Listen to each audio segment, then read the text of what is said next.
following up the race at Kansas on a late race restart. It was Tyler Reddick who was able to blow around two other drivers, go ahead and win, and outduel his boss to secure an advanced spot in the playoffs, as he will now move to the round of 12 in the number 45 car. He said it was pretty cool beating his boss, Denny Hamlin. And that's the one tricky part, right? You race against your boss, and talking with him, he was, I think better than I was at the end of the race. It's just circumstances played out in a way to where I was able to get a better restart. But it is fun to beat the boss. Obviously, I think he's got a couple more playoff points still banking on. But, him, Martin, and Christopher, we all really share a lot of information back and forth. And ideally, we'd love to fill the championship four with Toyotas and may the best man win, right? But it's a long way out.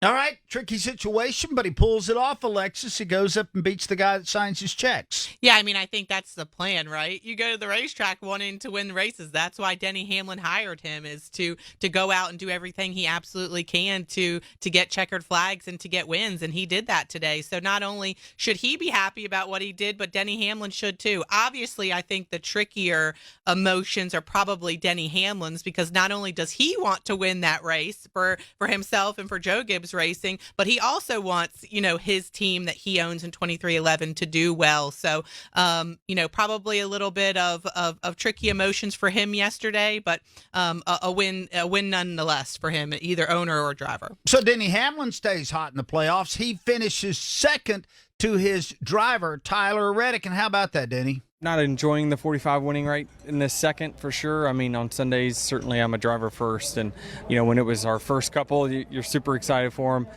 This one just stings a little bit more for me personally, just, having a car dominant at the end and, not winning. That's what stinks more than anything. And you're just counting down laps at the end, waiting on somebody to cause a caution. You can't avoid it. You just hope that the strategy works out, and I thought our pit call was right. I just didn't do a good job on that restart. So for Denny Hamlin, a nice bounce-back finish. He is third in the playoff standings right now. And finally, maybe the feel-good story of the race. Let's go to Brad Gilley first on his Denny take about that. Denny comes on. Now he knows how Brad Keselowski's felt a couple of times this year. Yeah, and it's funny. Last year when Brad Keselowski actually didn't win the Bristol night race, when Chris Buescher did, you can see Keselowski was visibly upset that, hey, I didn't get the win. I'm sure it took him a day or two to be happy for his team. And, for Denny Hamlin, look, drivers are selfish, right? He should feel bad because he didn't win, and he can feel good today because his team did.